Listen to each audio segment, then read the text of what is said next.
আল্লাহর মনোনীত ইমাম জমিনে বিচরণ করছেন। হে মুমিন, তাড়াতাড়ি ঐক্যবদ্ধ হও।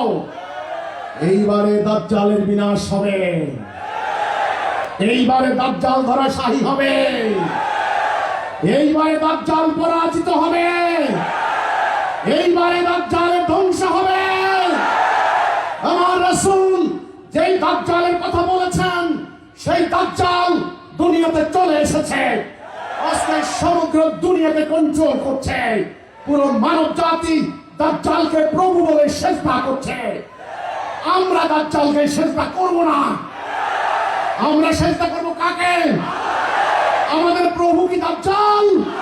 নো, আমাদের প্রভু আল্লাহ। আমাদের রক্ষাকারীকে দাজ্জাল? নো, আমাদের রক্ষাকারীকে কুল্লু মান আলাইহা ফান। সবকিছু বিনাশ করবেন আল্লাহ, অ্যাটম বোমা দিয়ে বিনাশ করতে পারবে না। এইবার আল্লাহর পক্ষ থেকে হেদায়েত নিয়ে আল্লাহর মনোনীত ইমাম জমিনে নেমে পড়েছেন। আপনারা মানব জাতিকে বলেন, আমরা খেলাফত করব আল্লাহর, আমরা দাজ্জালের খেলাফত করব না। আমরা আনুগত্য করব আল্লাহর, দাজ্জালের আনুগত্য করব না। আমরা হুকুম মানব আল্লাহর, দাজ্জালের হুকুম মানব না। আমরা আল্লাহর কাছে সারেন্ডার করব, তবে আমরা মুসলিম। আমরা দাজ্জালের কাছে সারেন্ডার করব না। আমাদের জন্য ঐক্যের এই সুতা রহমতুল্লাহ লিল আলামিন তিনি রক্ত দিয়ে আমাদের মধ্যে রেখে দিয়েছেন।